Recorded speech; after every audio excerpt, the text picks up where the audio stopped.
આગળ સમાચારો તરફ નજર કરીએ તો અમરેલી જિલ્લામાં છેલ્લા 5 દિવસથી સર્જાયેલી ડીઝલની ગંભીર અછતના કારણે ખેડૂતોનો રોષ હવે રસ્તા પર ફાટી નીકળ્યો છે। રાજુલા સાવરકુંડલા રોડ પર આવેલા પેટ્રોલ પંપ ખાતે વહેલી સવારથી જ 40 ડિગ્રીથી વધુ આકરા તાપમાનમાં ખેતરો કહી શકાય કે ખેડૂતો ટ્રેક્ટરો અને કેરબા લઈને અંદાજે કિલોમીટર લાંબી કતારોમાં ઊભા રહેવા મજબૂર બન્યા હતા।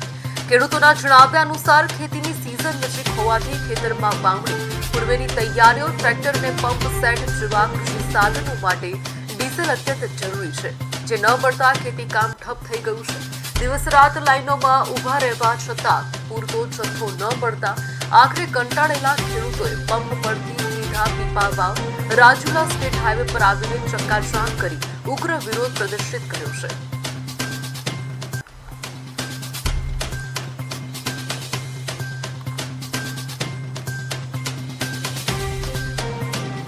અને 2-3 હજારનું ડીઝલ આપે। હવે એમાં 6-7 કલાક ખેતી કામ કરવાનું, પછી પાછું ડીઝલની લાઈનમાં રહી જવાનું, 12 કલાક લાઈનમાં રહેવાનું। તો હવે આ સરકારને કે ભાઈ આમાંથી કાંઈક અમારો ખેડૂતોનો નિવેડો લાવો। ટ્રકવાળા આવે, ઓલા આવે, એને તો ટાંકીયું ભરી દે, તો અમારે ખેડૂતનો શું વાંક? એમ ખેડૂએ શું કઈ ગુનો કર્યો? અને બીજા નંબરમાં કે સવારે 4 વાગ્યાના 2 વાગ્યાના ઊભા છે, 4 વાગ્યાના બીજા ઊભા છે।